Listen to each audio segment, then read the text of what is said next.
E daí, gente, só mais uma questão de ordem prática. Como eu tô tendo que meio que coordenar tudo aqui, mesmo quando o Vitor entrar, como eu gerei o link pelo meu e-mail, eu que tô tendo que autorizar as pessoas,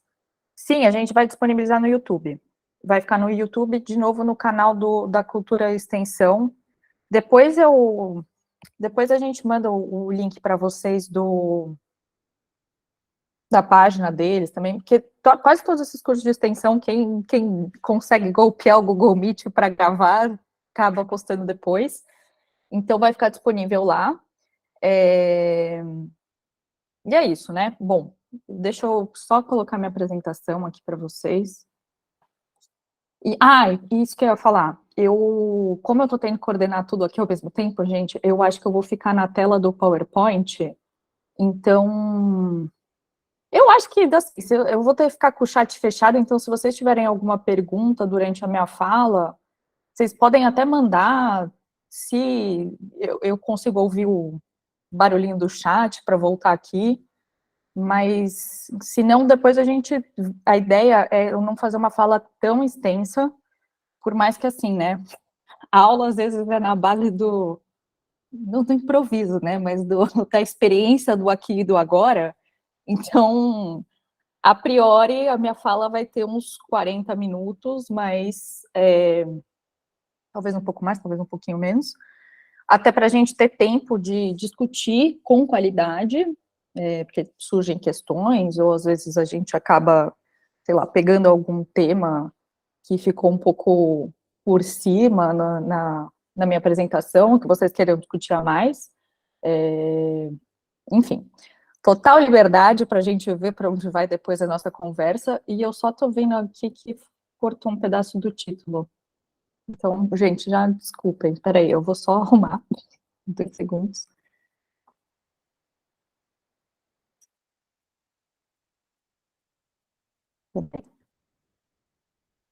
Tava tudo dando muito certo aqui na parte técnica, né? A gente tem que ter sempre um empecilho. Eu perdi qual que era a última palavra do título, então. Bom, agora foi, pessoal, desculpa. Millennials também tem problemas com tecnologia às vezes, né? Tá, gente, então, não sei se vocês chegaram a ver. Tá dando para ver a apresentação, né? Tá. Não sei se vocês chegaram a ver com calma o programa, enfim. Eu acho que o programa é sempre um pouco esse esforço de tentar materializar o programa da aula, né? Digo, é sempre um esforço de tentar materializar uma discussão que surge, né? Pelo menos assim, é uma dinâmica que, como eu disse para vocês, é o terceiro curso que eu estou dando com o Vitor, então a gente tem uma ideia de como dar um curso, daí a gente tenta trazer para o programa, para materializar, e aí acaba saindo outra, às vezes uma terceira coisa, quando a gente vai efetivamente preparar a aula. Então, não se preocupe, eu vi aqui que eu acho que Ed falou que viu por cima, não tem problema, porque eu até acho que dei um outro título para essa primeira aula, mas o que eu queria pontuar mesmo, eu acho que é nesse, digamos, novo título, que são as transformações da moda no fim do século XX, reestruturação e globalização. Então, eu vou bater muito nessa tecla da reestruturação produtiva que acontece na indústria da moda a partir dos anos 70, porque eu acho que ela é realmente fundamental para a gente entender. Pensando historicamente, como que essa indústria ela se organizava antes dessa dita reestruturação produtiva, mas também como que ela chegou ao modelo que a gente conhece atualmente, que eu acho que quando a gente pensa a moda no século XXI, vem 2 modelos de negócio muito hegemônicos, né? Então, a gente tem, de um lado, as grandes marcas de fast fashion, como H&M, H&M, enfim, H&M, sei lá, muitos nomes, para, enfim, essa grande marca de varejo sueca, ou Forever 21, que, enfim, está em um processo de falência há alguns anos, mas ainda assim existe enquanto um modelo de negócio. E desse outro lado, as grandes marcas de luxo, que estão agora organizadas nesses conglomerados de luxo, sobretudo. E, enfim, a gente tem, de alguma forma, esses dois polos hegemônicos, né? E eu acho que é muito interessante a gente olhar para esse final de século, e é por isso que me interessa tanto discutir essa questão da reestruturação produtiva, como, de fato, esse momento em que a terra foi arada, que permitiu que essa indústria se estruturasse da forma que ela está, como a gente conhece hoje. Enfim, sem mais delongas nessa apresentação, eu queria, então, começar discutindo com vocês. Bom, gente, se der algum chabu aí no PowerPoint, vocês me avisem, tá? Porque, enfim, eu acho que para mim está funcionando, mas nunca se sabe, né? Bom, eu queria começar discutindo com vocês, então, não vou discutir, assim, muito em detalhes, porque é uma obra, enfim, bastante extensa, né? Esse livro, que foi lançado em 1987, do filósofo francês Gilles Lipovetsky, O Império do Efêmero, é um livro que,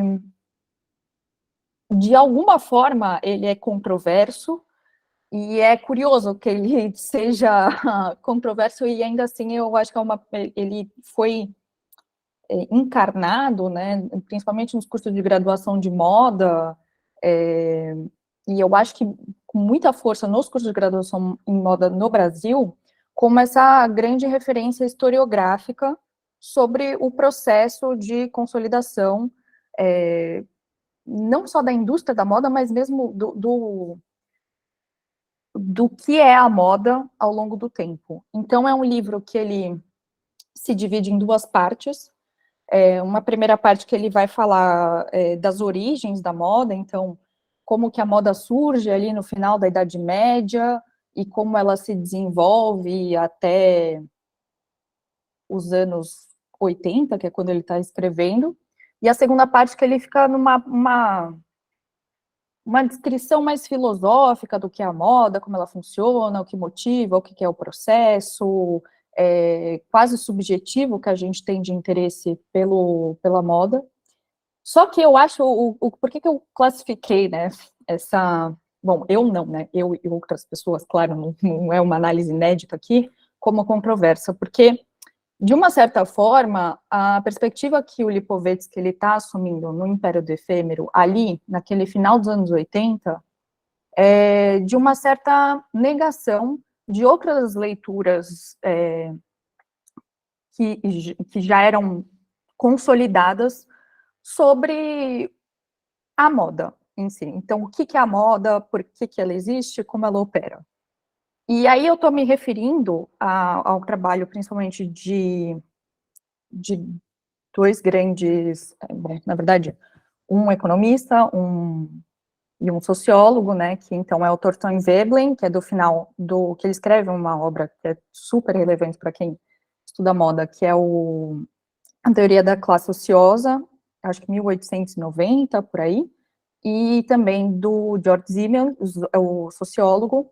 que está escrevendo a filosofia da moda, eu acho que na década de 20 do século 20, mas talvez eu esteja errado na minha timeline, porque eu esqueci de anotar essas questões mais pontuais. Mas que, de uma certa forma, o que o Veblen e o Simmel, eles têm uma perspectiva da moda que ela está sempre, que ela existe num processo que depois o Pierre Bourdieu, que, enfim, sociólogo ali já do final dos anos 20, vai de alguma forma consolidar nesse conceito de dialética da distinção. Então, era uma ideia de que você tem as modas, né, as tendências de modas lançadas pelas classes superiores, e conforme elas vão se difundindo para as classes populares, essa classe superior se sente na necessidade de ter esse processo de distinção, então são criadas novas modas e fica um pouco nesse ciclo, né, de distinção. E claro que aí você tem uma questão de classe, que é muito forte, que é como se a moda fosse esse como, quer dizer, a moda é, né, também essa expressão de posicionamentos de classe, e o que o Lipovetsky está propondo ali nos anos 90, assim, no final dos anos 80, desculpa, como está bem materializado, né, nesse trechinho dele da introdução do livro, é de tirar da linha de frente de artilharia pesada as classes sociais da dialética da distinção e da pretensão de classes, o que é a moda. A grande hipótese dele é de que a moda é sempre essa busca pelo novo, e ele cria quase que uma ideia ontológica da moda, como se fosse uma condição do ser humano, sempre essa busca pelo novo. E aqui, longe de querer entrar na discussão subjetiva do quanto essa teoria é válida ou não, o que eu queria pensar com vocês é um pouco de onde ele tira isso, né? E como ele só poderia tirar essa ideia, né, construir essa ideia ali, naquele final dos anos 80, quer dizer, ali não, aqui, na França, no final dos anos 80, né? Então é um pouco essa ideia de que é só quando toda essa questão de classe, de uma certa forma, que sempre foi muito forte, foi muito presente, né, na história da indústria têxtil, até porque se a gente pega, sei lá, o Capital do Karl Marx, ele tem as questões que ele está discutindo ali, elas estão diretamente relacionadas com a indústria têxtil, por exemplo. A indústria têxtil, por mais que tenha esse vínculo muito mais forte com o processo industrial e que a gente, às vezes, se perde de perspectiva de que tem uma relação direta também como opera a indústria da moda, enfim, uma indústria que não dá para você dissociar de uma questão de classe, tanto na sua base, né, na questão produtiva, como na questão simbólica, que é isso da dialética da distinção, que eu acabei de descrever para vocês. Então, eu acho que é justamente essa ideia, e a hipótese que eu queria trabalhar ao longo dessa breve aula, é de que o Lipovetsky ele só poderia estar fazendo esse tipo de análise quase ontológica da moda num momento em que a estrutura produtiva ela não é mais tão próxima das relações como a gente enxerga a moda, como no final dos anos 80, e tudo isso nesse contexto de deslocalização da produção a partir da Europa, né, então essa saída das grandes fábricas de marcas, sejam elas de luxo ou de varejo, dos seus polos de origem, digamos, e também nesse momento de uma sensação de triunfo da democracia liberal, como se fosse o fim de um processo histórico. Então, para quem tem mais familiaridade com, enfim, história contemporânea, deve vir à mente aquele livro que também é desse período, mais ou menos, do Fukuyama, que é O Fim da História, e é como se fosse isso, é como se a gente tivesse chegado ali nessa ideia, né, do final dos anos 80, início dos 90,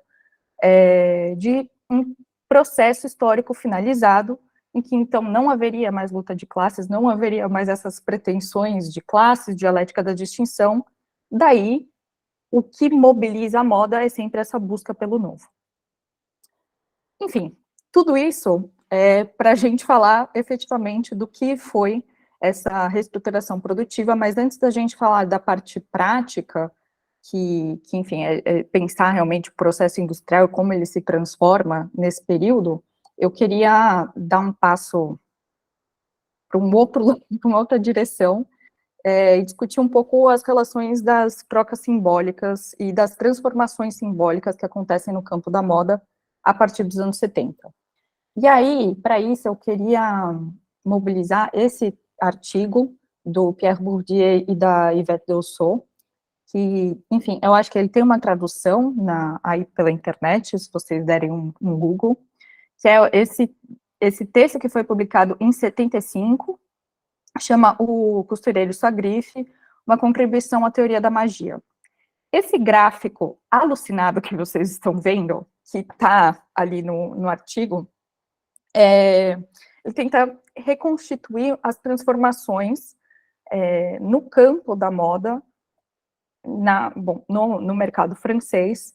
nesse período entre o pós-guerra e os anos 70.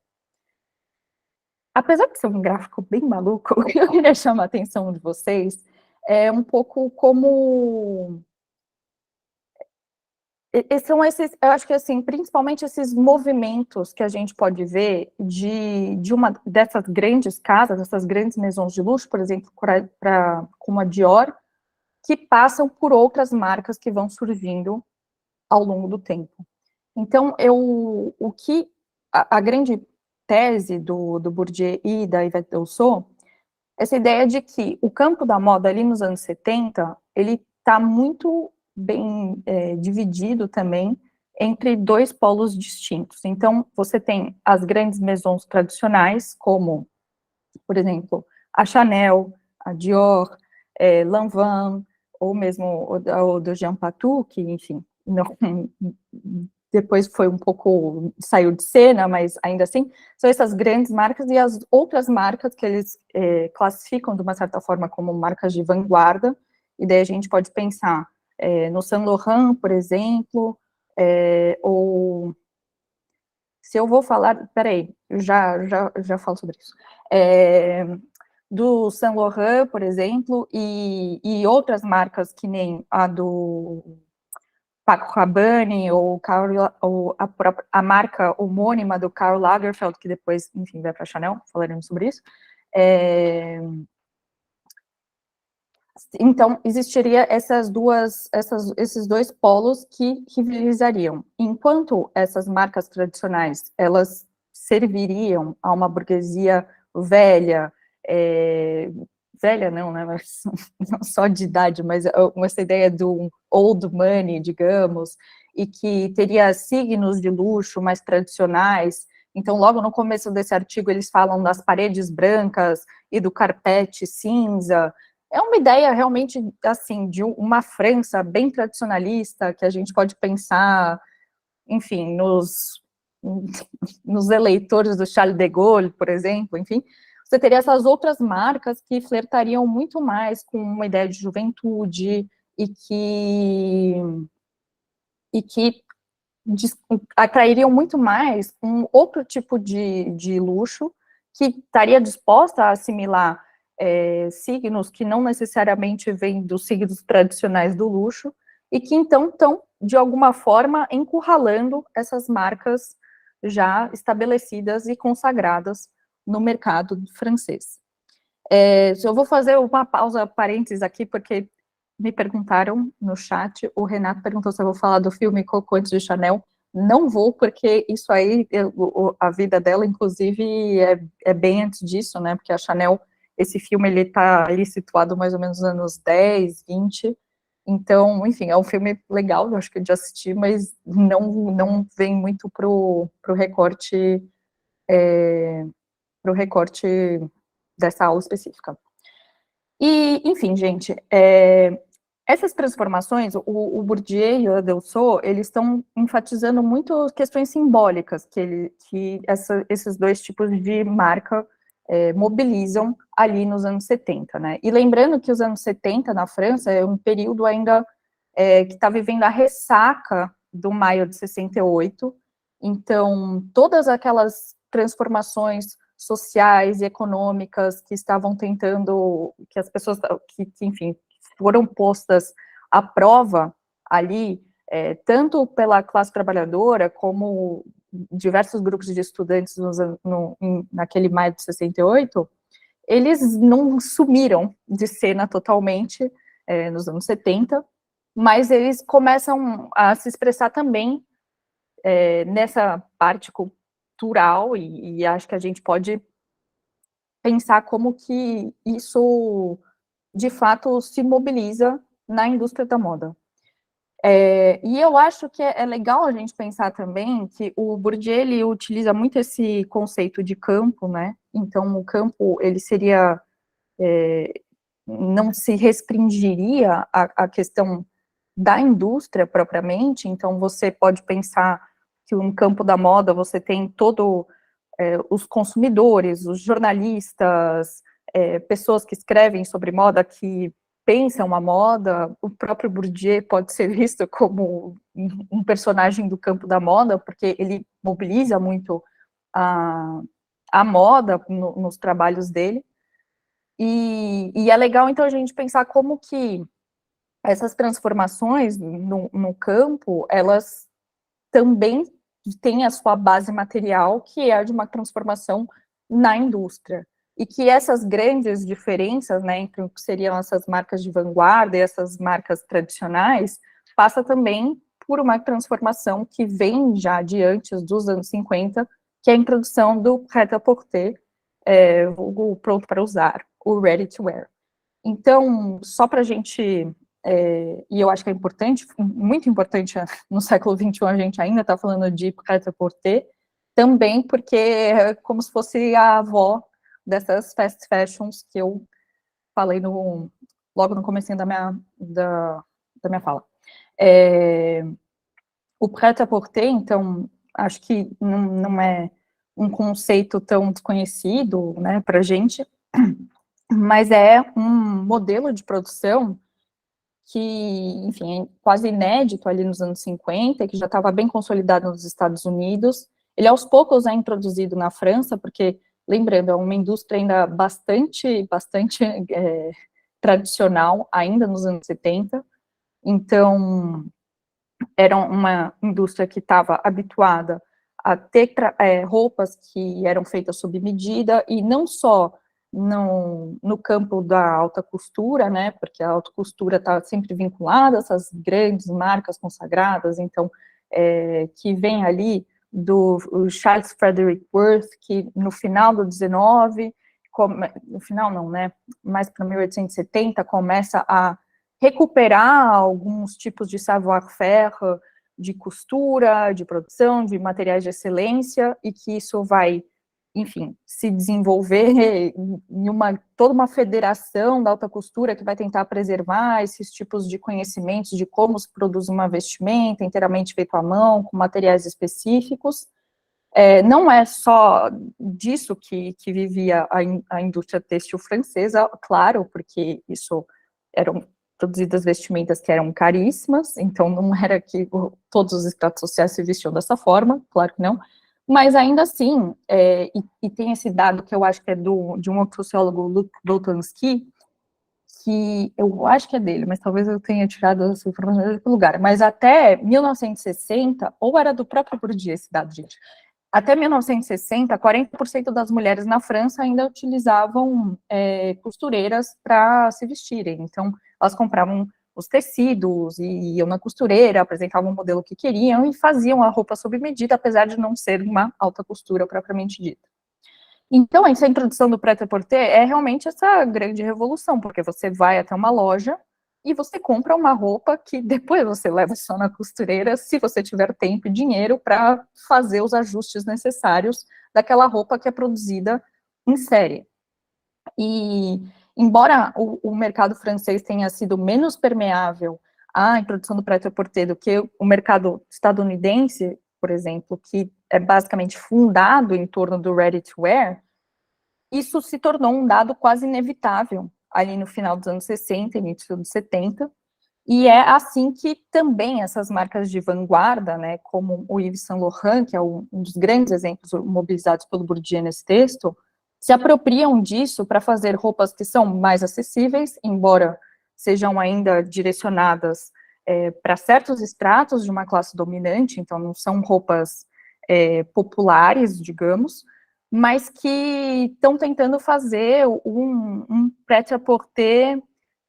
de luxo, digamos. E então, essas outras marcas também, mais tradicionais, elas se veem, de uma certa forma, cada vez mais encurraladas por essas outras marcas de luxo que estão sabendo, digamos, se adaptar aos novos tempos. Enfim, é um pouco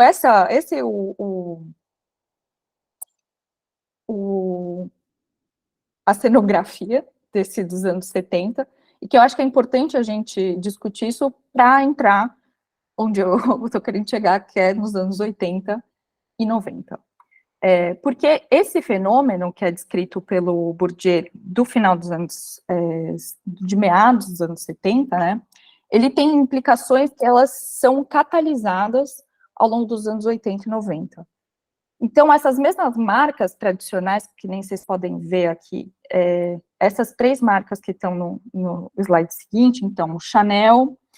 Dior e o Givenchy, que seriam marcas desse luxo tradicional, elas, de fato, passam por uma grande repaginada ali no final dos anos 80, início dos 90, muito mobilizadas por essa transformação no campo da moda. E aqui nos anos, começa, né, com a Chanel nos anos 80, e que depois vai ser replicada pelas essas outras maisons de luxo ao longo dos anos 90, passa justamente por você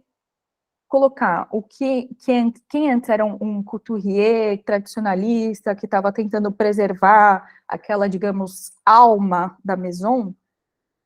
substituído por digamos, um estilista, um designer celebridade, quase. E isso começa ali, como eu disse, em 1983, com a escolha do Karl Lagerfeld para ser o que hoje em dia a gente chamaria de diretor artístico, né, mas até ali ele ainda era estilista, o que também decodifica uma transformação na forma de trabalho muito importante, porque, vejam, cada vez mais esse trabalho vai ganhando um título de uma criação artística e menos de um trabalho manual, né, então você vai de um estilista, que é efetivamente alguém que corta, costura, passa para um diretor artístico, que é algo muito mais, né, que um termo que eu vou usar mais para frente, que é imaterial, um pouco dessa criação menos artesanal, né. Gente, peraí, só um segundo, que agora apareceu uma enxurrada de gente. Bom, então, essa seleção de pessoas que elas não estão, né, de criadores que não estão mais dispostos a, digamos, vestir só a máscara do estilista original, né, do couturier original da marca, é uma transformação grande e profunda na indústria da moda dos anos 80 e 90. E para além do Karl Lagerfeld da Chanel, e que, enfim, ele de alguma forma quis, e ele fez isso ao longo de toda a trajetória dele na Chanel, né, que ele ficou, enfim, como diretor artístico até a morte dele, acho que foi em 2019 ou 2018, enfim, era sempre se apropriar desses signos do o que é a mulher Chanel, então, os colares de pérola, o tailleur Chanel, o tweed, e tentar adaptar aos tempos em que ele está desenhando. Acho que quando a gente pensa na mulher Chanel, e isso está muito claro, até no filme que quem foi o Ed, acho que falou, né? Já perdi aqui no chat, mas que não, Renato. O Renato falou sobre o filme Coco antes de Chanel, que tem toda a história do tailleur e do tweed, como que ela introduz alguns tecidos e alguns cortes que são mais masculinos para a época, né, que o que era considerado masculino lá nos anos 10 e 20. E o Karl Lagerfeld sempre brinca com esses signos, né? Mas aí com sempre a marca do tempo. Então, acho que nada mais anos 80 do que esse look, por exemplo, que uma das maiores modelos da Chanel, né, Inés de la Fressange, está usando aí com as ombreiras e os colares exagerados, mas mesmo assim existe algo que faz essa menção ao que seria a mulher Chanel original. E, de uma certa forma, o que Givenchy e a Dior fazem é similar, num sentido, porque também escolhem esses grandes estilistas que eram considerados de vanguarda, que são assimilados, então, por essas grandes marcas de luxo, né? Aí a gente tem o Alexander McQueen, que era considerado também muito ousado, vanguarda, e que, lembrando, gente, Givenchy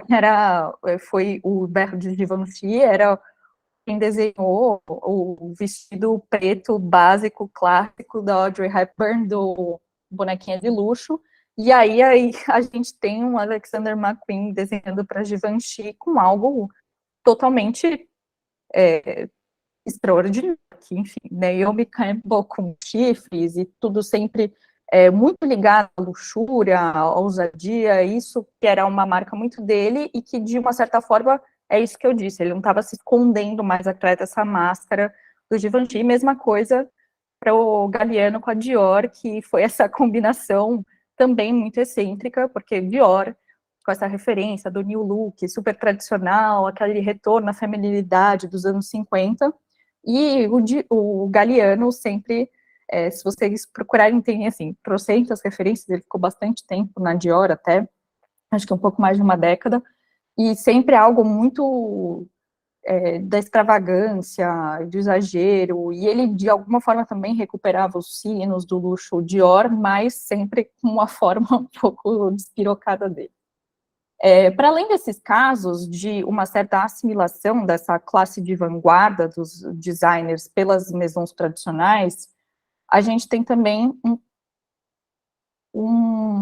eu acho que uma outra versão mais, não mais light, mas eu acho que mais, talvez mais contida do que esse contraste muito grande entre o que é o tradicional e o que é de vanguarda. E aí eu queria trazer 3 exemplos para vocês. Primeiro, o Tom Ford, que era um designer norte-americano e que começa a fazer as produções para Gucci. E, gente, talvez essas datas elas tenham alguns erros pontuais, eu não sei, porque eu não lembro se eu peguei datas dos desfiles ou quando eles entram nas maisons, ou se são as duas coisas, enfim. Mas esse, já que, né, já falaram aí no chat de filmes sobre moda, tem o filme que foi lançado recentemente sobre a Gucci, e que o grande, né, o final do filme é o Tom Ford virando o diretor criativo da Gucci, e a Gucci era também um pouco essa marca de luxo italiana que vinha ali das décadas iniciais do século XX e que passou por uma repaginada muito grande na mão do Tom Ford. O que mais marcou essa era Gucci do Tom Ford porque teve uma hipersexualização muito profunda, né, das propagandas dele, das roupas. Então ele realmente criou uma figura nova para o que era esse símbolo Gucci. Mas outros exemplos que eu acho que são interessantes também dessas maisons tradicionais ali, do final do 19, início do 20, por exemplo, o Martin Margiela, que é um designer belga e que começou a trabalhar para a Hermès em 97, aí tenho certeza que a primeira coleção dele é de 97, e o filme dele, Margiela, ou o filme dele, tem um filme que tem isso, sim, sim, e o Margiela, enfim, gente, é porque assim, eu vou fazer uma confissão para vocês, eu amo o Margiela, eu acho ele brilhante, e ele tem uma coisa muito extraordinária também, eu tô com o Mirielle, que tá falando que ele é o favorito, também acho que ele é o meu favorito. Ele tem um jeito muito dele, ele não aparece publicamente, sempre que ele fala sobre as produções dele, quer dizer, ele não fala de produções dele, ele sempre se refere na primeira pessoa do plural, então ele sempre faz referência ao trabalho de costureiras, ao trabalho dos, enfim, estagiários, e realmente numa indústria que preza muito pela celebridade, acho que ele, mesmo que seja simbolicamente, faz um trabalho que é diferenciado. Enfim, ele tinha já a marca dele, né, a marca Margiela, a marca homônima, mas que é uma marca super ousada e que ele foi um dos primeiros designers a ter modelos nos desfiles que não eram modelos profissionais, então mulheres mais velhas, mulheres, enfim, que não necessariamente eram altas, magras, brancas, e, enfim, ele fez toda essa transformação na própria marca, e quando ele vai para Hermès, que é uma marca, gente, que também já era centenária a essa altura do campeonato, nos anos 90 do século XX, é uma marca que estava muito associada a quase uma aristocracia, né? Então, as maiores consumidoras modelos da Hermès eram, enfim, Elizabeth II, Grace Kelly e os carrés Hermès, que são os lenços de seda, as bolsas Kelly, Birkin também, enfim, a Kelly que está baseada, uma homenagem a Grace Kelly, então, enfim, de novo, esse lugar da aristocracia, e mesmo a bolsa Birkin, que faz referência a Jane, que é uma homenagem a Jane Birkin, que teoricamente seria uma mulher mais moderna, né, ali, com Serge Gainsbourg e tudo mais, ainda assim, acho que tem esse símbolo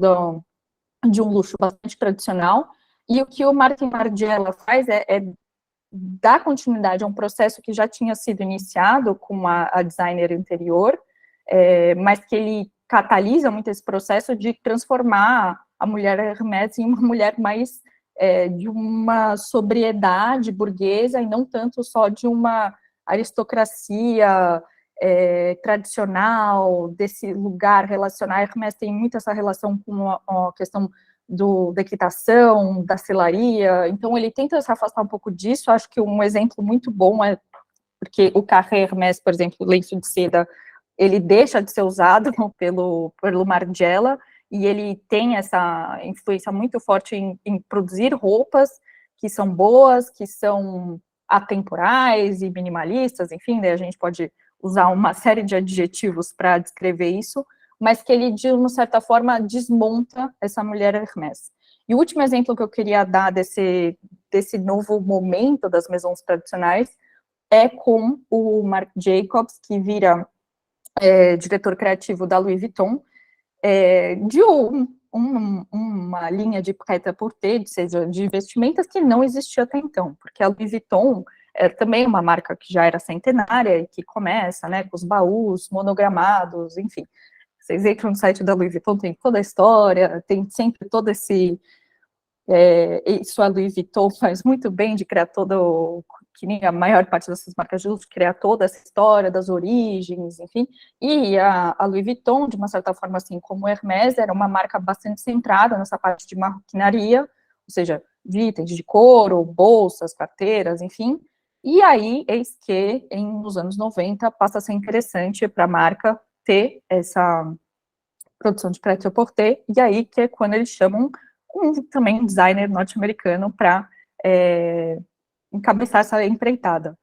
E acho que, de novo, né, pensar como que alguns signos desse luxo estavam tendo que ser transformados, e ter uma marca que nem a Louis Vuitton produzindo roupas já também decodifica um pouco essas transformações na indústria. Bom,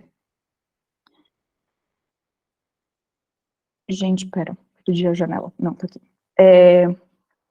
Mudando um pouco de perspectiva agora, eu queria discutir um pouco com vocês a questão da globalização, ou pelo menos essa utopia que a gente tem da globalização no final dos anos 90, e que acho que não está totalmente à parte dessa discussão de uma modernização das maisons de luxo, porque existe, acho que, uma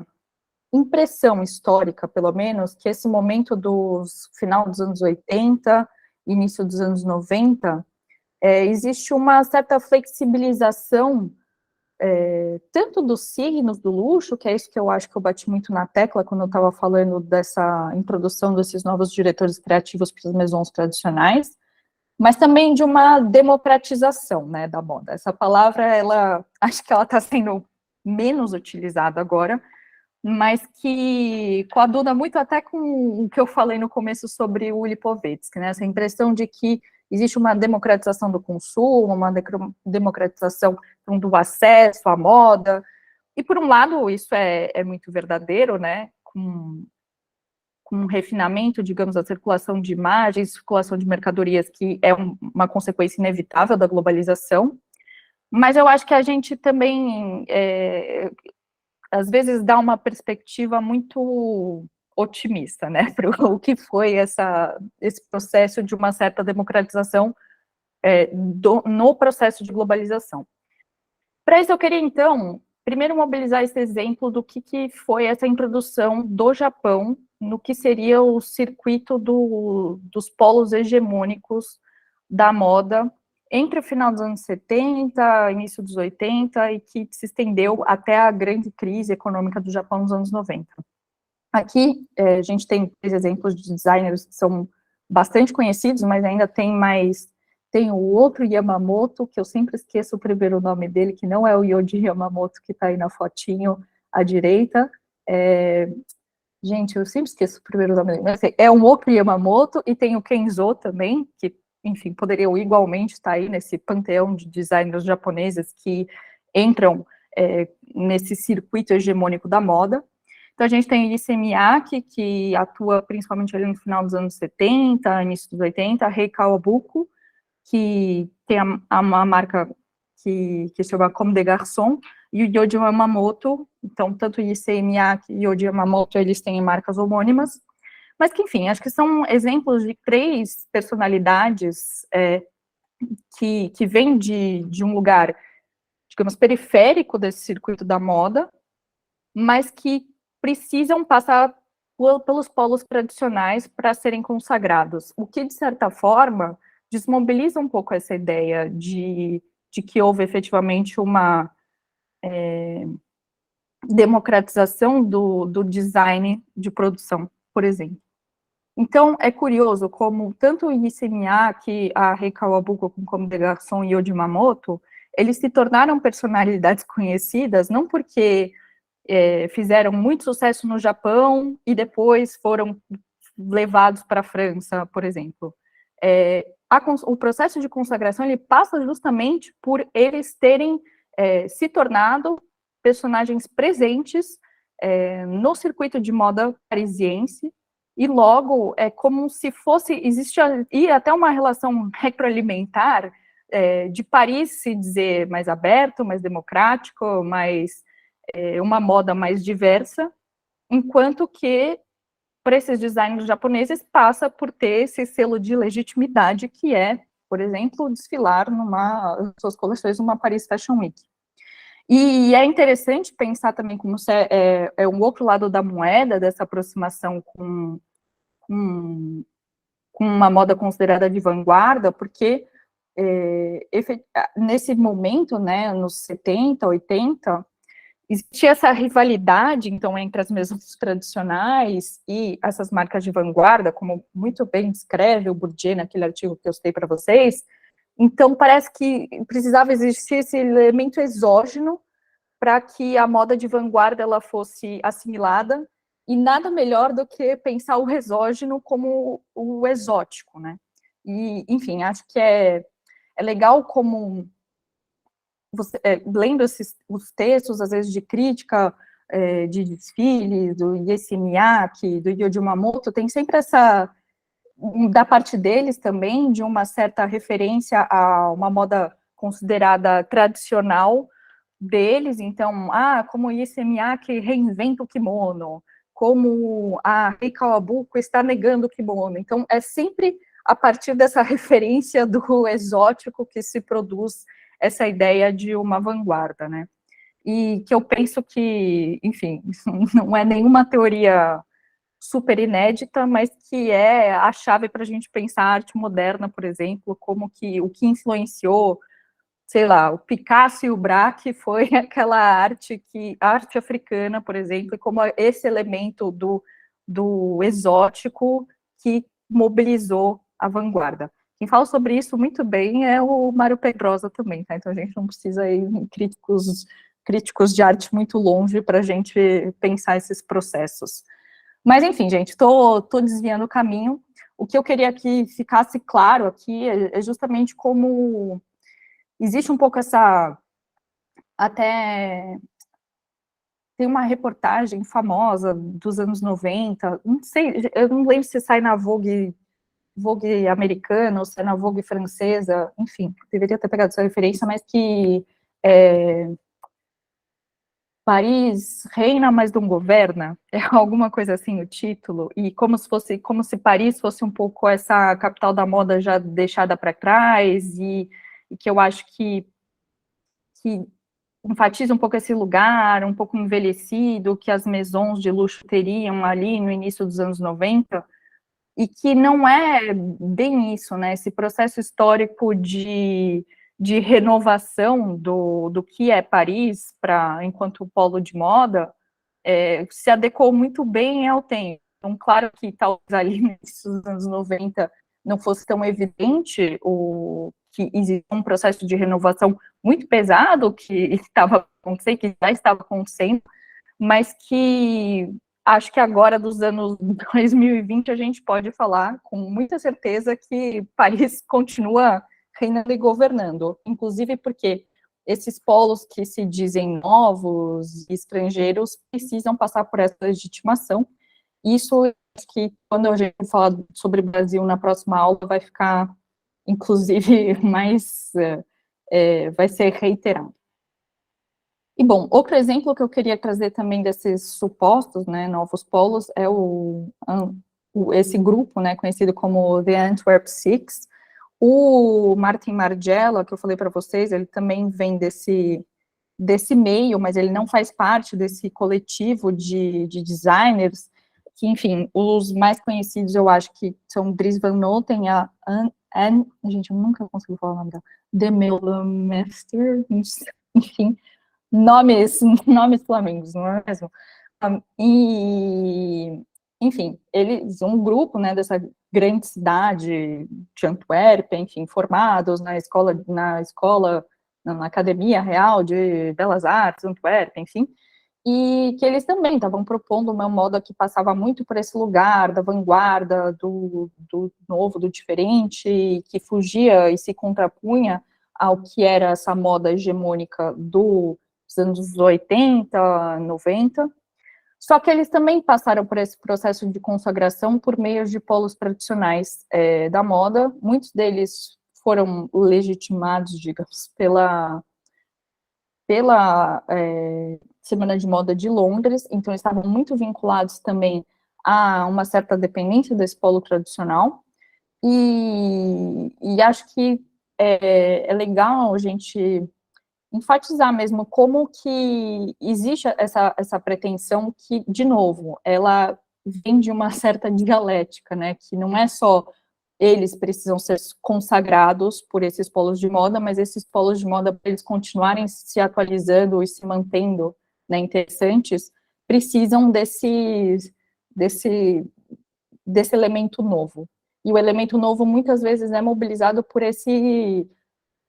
ideia de um designer que vem do exterior, de designers que tem uma moda que é tipicamente da Antuérpia, por exemplo, mas que, de alguma forma, acabam quase sendo tendências de moda, né? E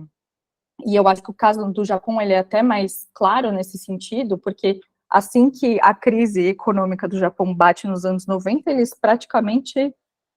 saem de cena, e o Japão só volta a efetivamente estar com peso nessa narrativa sobre o que é a história da moda, sobre o que é a indústria da moda, quando eles se tornam os grandes consumidores das marcas de luxo europeias, ali para os anos 2000, 2010. E também um pouco em função da crise econômica que estava em curso nos polos hegemônicos da moda, então, Europa e Estados Unidos, né? Bom, gente, peraí, só deixa eu beber uma vida.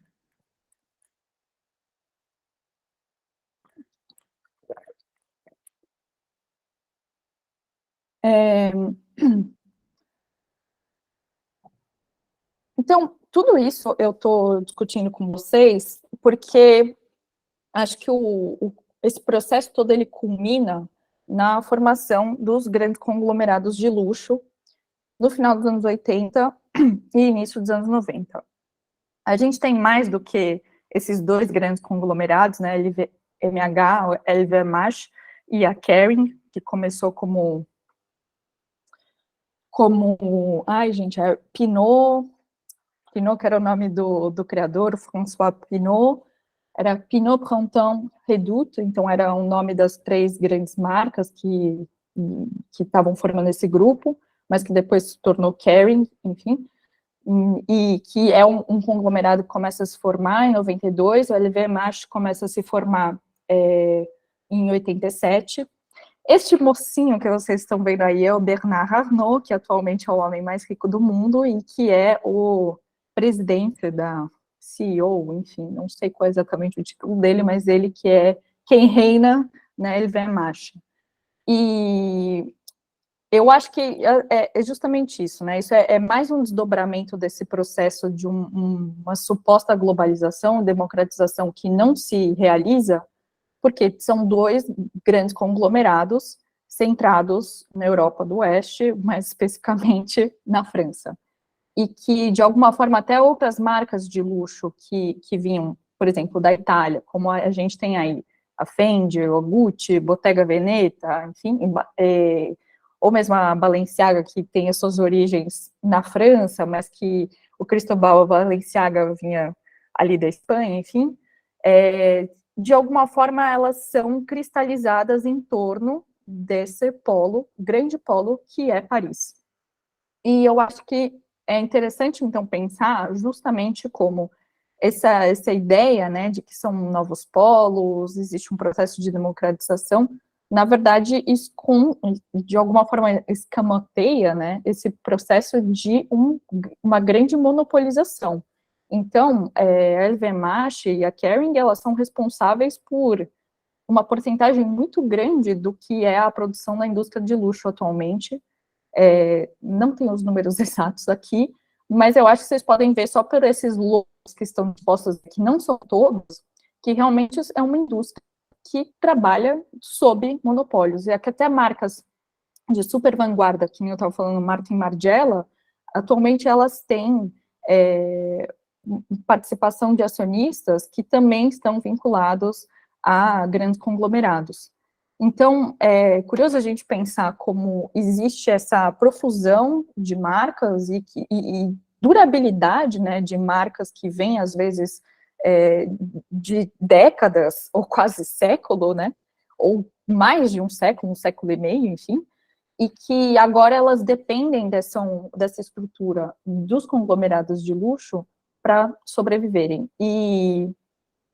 já entrando um pouco mais na questão da produção, porque era sobre isso que eu queria falar também, eu queria lembrar que não é porque essas marcas, elas são, enfatizar, na verdade, né, que não é porque essas marcas são de luxo que elas também não passam por um processo grande e profundo de uma reestruturação produtiva, e no caso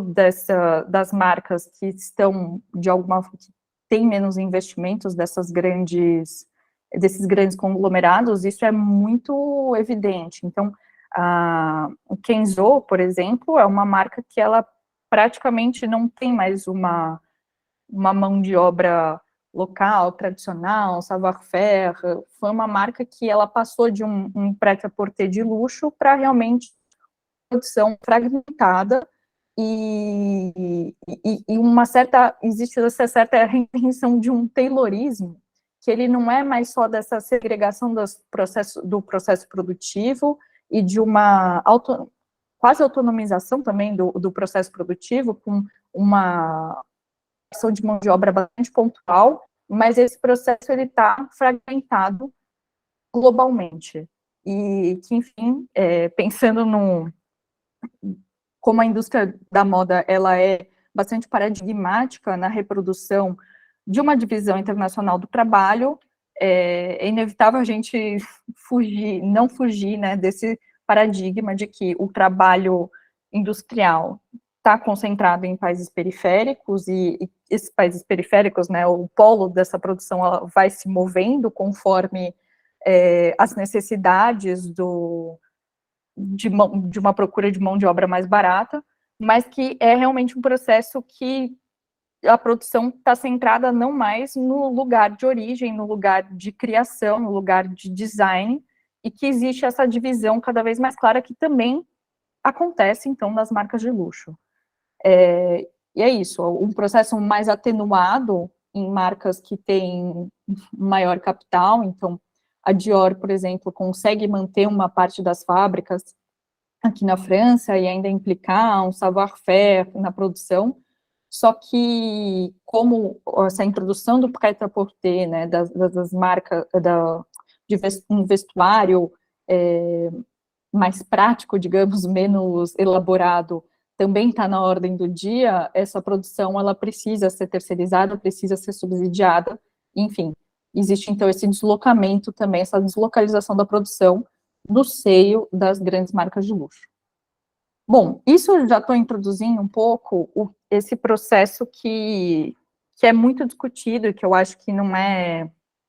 que é quase óbvio, né, quando a gente está discutindo indústria da moda atualmente,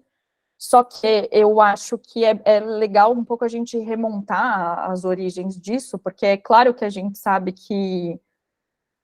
é um dado atualmente que, sei lá, 70% das roupas mundialmente produzidas vêm de Bangladesh, ou pelo menos esse era o dado de alguns anos atrás, ou que tem uma indústria têxtil maciça que tem lugar na Tailândia ou no Camboja. Enfim, acho que isso é muito claro para a gente, e até porque existem grandes coletivos que estão engajados politicamente para discutir as condições de trabalho, que essas, sobretudo operárias da indústria têxtil, estão subordinadas, e lembrando também que isso foi bastante posto em evidência em 2013, quando aconteceu aquela tragédia do Rana Plaza, que foi o desmoronamento de um prédio em que marcas de renome da indústria do luxo, como Old Navy, Gap, estavam implicadas, porque era um prédio que estava em condições trágicas e que, enfim, qualquer avaliação técnica, já tinha havido, inclusive, uma avaliação técnica das condições do prédio, que ele não estava mais suportando o maquinário, as pessoas, enfim, era um prédio que não tinha condições de abrigar as facções, né, de confecção que estavam ali, e que ele, enfim, desmoronou e causou a morte de uma série de um grupo muito, muito grande de trabalhadores, enfim. Isso eu acho que é bastante discutido, está em evidência, e até um pouco, em grande parte, a decadência dessas marcas, né, de fast fashion, como H&M, a própria Gap, ou a Forever 21, está muito associada a um pouco essa, que a gente chama, né, de consumo consciente, um pouco essa, de revisitar de onde vêm as roupas e repensar a indústria, mas que isso tem origens bastante claras e históricas ali entre os anos 70 e 80, e que um exemplo muito bom para se discutir isso é a Benetton. Tem um texto do Antônio Negri, né, o Tony Negri, que ele fala sobre a Benetton, gente, eu não sei se tem tradução desse texto, eu acho que tem,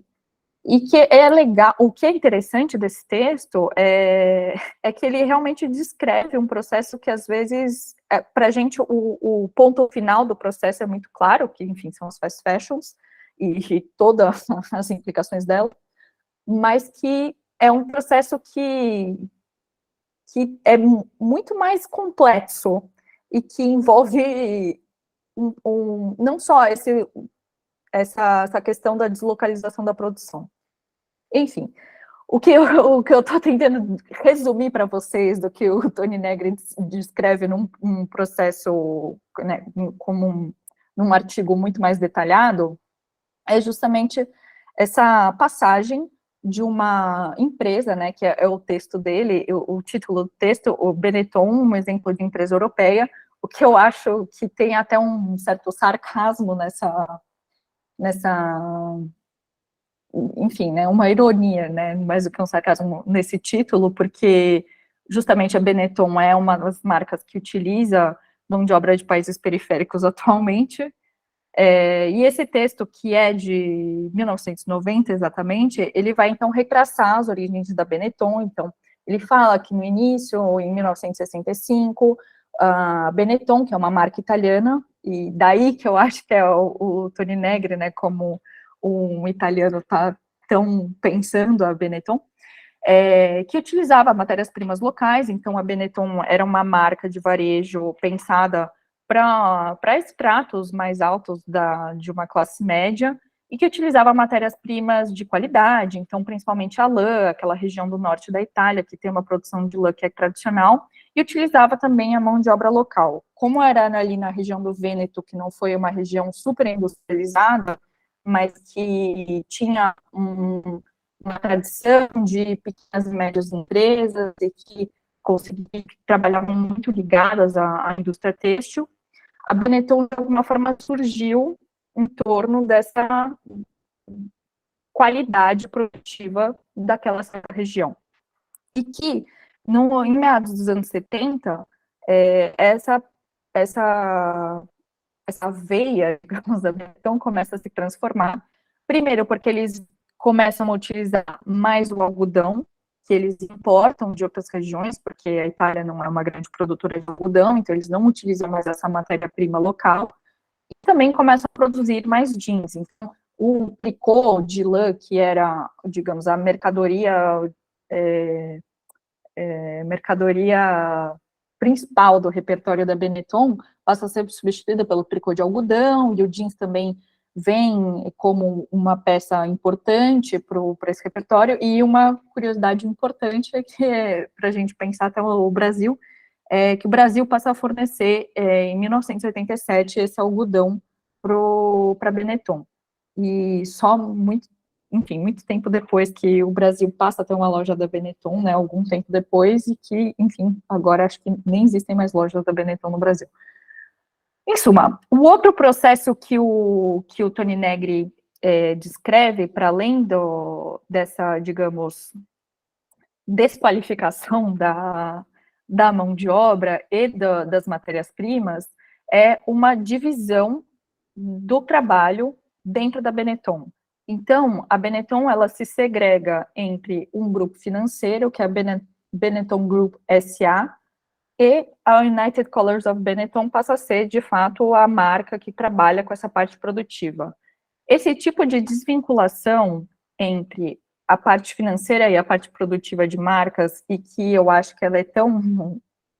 habitual atualmente, é a chave para a gente pensar esse contraste entre trabalho material e trabalho imaterial, que inclusive o Toni Negri vai rediscutir e reiterar e revisar em muitos escritos dele, e que é também um pouco essa tônica do que acontece na indústria da moda ali nos anos 70, e que está vinculada também a um processo, né, de divisão internacional do trabalho, que, enfim, o aprofundamento, né, desse processo de divisão internacional do trabalho, que eu já falei algumas vezes hoje, e que tem a ver também com essa deslocalização da produção em função do que é chamado com esse grande momento do fim do Pacto Fordista. Então, quando eu estava falando do texto do Bourdieu, eu insisto muito que ali nos anos 70, as transformações que vinham de maio de 68, elas de alguma forma estavam ressonando ainda nos anos 70,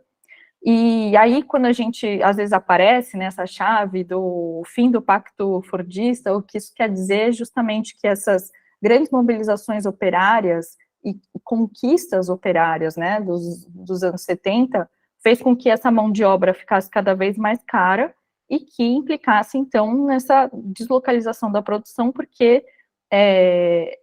o processo mesmo de globalização permitiu que fosse mais barato para essas marcas produzirem na China, ou no Japão, ou, enfim, na Tailândia, ou mesmo no Brasil, em alguns casos, do que manter as suas fábricas nos seus lugares de origem, como principalmente na Europa Central. Central não, desculpa, na Europa do Oeste.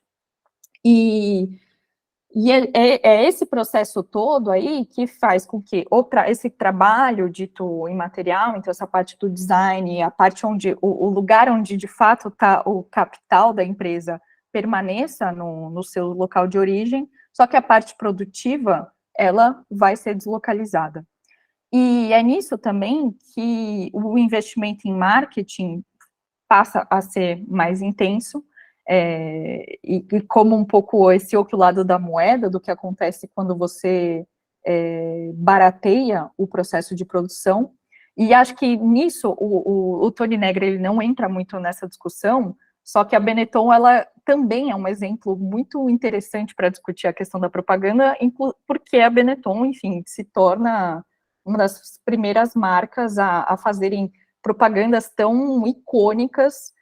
de uma marca de moda, né? Então a Benetton tem toda essa coisa do all colors, então toda uma discussão antirracista, por exemplo, que era quase inédita, né, na indústria da moda naquele período, é trazida à tona pela forma que a Benetton mobiliza isso numa propaganda, que não necessariamente condiz com as relações de produção da marca, mas que é muito explorada nessa dimensão simbólica. Bom, para acabar, eu acho que eu queria só tocar num último ponto relacionado aí à questão também da globalização, e que acho que eu já falei um pouco sobre isso, como a gente pode pensar toda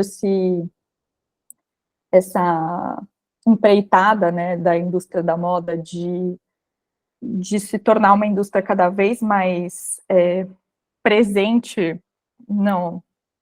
só em bolsas de valores, mas até no cotidiano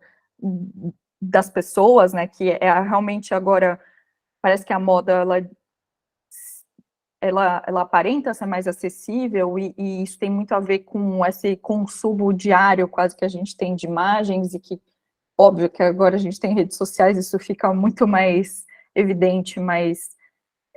vamos pensar que essas imagens, elas já estavam mais presentes, cada vez mais presentes na cidade, por meio dos billboards e propagandas, e como isso se torna, realmente um dado novo, ali entre anos 70, anos 80, e só que eu acho que, e isso até um artigo que eu estava lendo outro dia, que era para discutir os anos, o nosso período, né, 2020, mas eu acho que é legal a gente pensar como que esse espaço público, ele está sendo transformado não só mais pela propaganda, mas também como a arquitetura urbana, ela está se transformando em função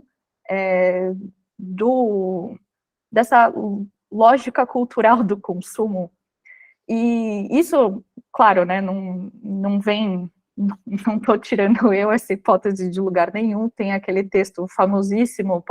o livro, né, Pós-Modernismo, a Lógica Cultural do Capitalismo Tardio, do Frederick Jameson, e ele já descreve muito como que a arquitetura, do que ele chama, né, essa arquitetura pós-moderna, ela de alguma forma começa a combinar o espaço de viver com o espaço de consumo, e como tudo isso é de alguma forma circunscrito em um mesmo espaço, e que faz com que tudo se concentre nesse mesmo lugar, e que tudo passa também pelo consumo na vida, e onde se vive, por onde se circula, mas que é interessante como essa difusão, eu penso na indústria da moda, principalmente, como essa difusão de marcas pelo mundo também cria essa falsa sensação de uma democracia universal. Então, da mesma forma que existe essa estandardização de uma alimentação, e que isso acho que também foi muito discutido ali nos anos 90, nos 2000, então como que dá para comer um Big Mac de qualquer lugar do mundo, agora praticamente, e isso já era também, estava se tornando um dado ali nos anos 90, como se pode consumir uma bolsa Chanel em qualquer lugar do mundo. E interessante como ali naquele momento não estava tão presente essa ideia das flagship stores, por exemplo, que nem a gente tem atualmente, que são essas marcas, essas lojas que de alguma forma encapsulam todo o sentido, o signo das marcas. Então, são lojas que pensam desde o cheiro, né, do aroma que tem a loja, a forma da arquitetura, a decoração, e que ela, de certa forma, é reproduzida em todas as suas unidades pelo mundo. E a gente pensar, então, como que tem esse circuito de uma arquitetura urbana, uma transformação de uma arquitetura urbana que engloba não só mais esses grandes polos de moda, então Paris, Londres, Milão, Nova York, mas que chega até o Brasil, por exemplo, em São Paulo, claro que mais tardiamente, mas eu gosto muito do exemplo, de pensar isso pelo exemplo da Daslu e depois pelo exemplo do Shopping Cidade Jardim, o Shopping JK Iguatemi, como existe, então, parece que uma skyline, né, comum entre esse circuito do luxo, esse skyline quase transnacional entre os lugares do luxo, e essa transformação mesmo do que é o espaço urbano, que não é só mais da propaganda, mas que é o lugar que assume o logo, as marcas.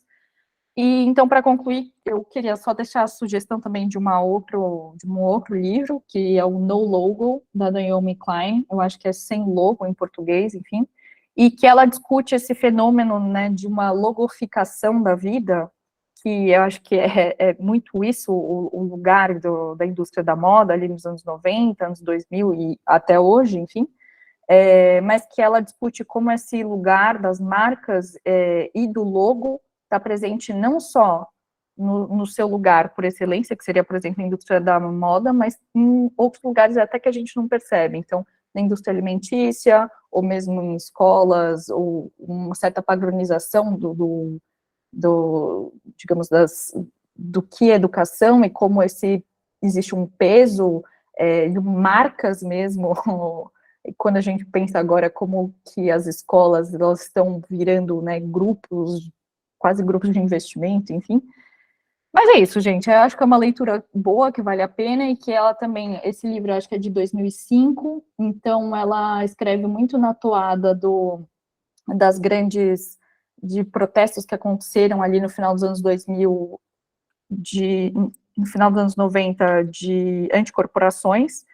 e que acho que é uma boa leitura, que também discute um pouco essa questão da transformação da arquitetura urbana por marcas.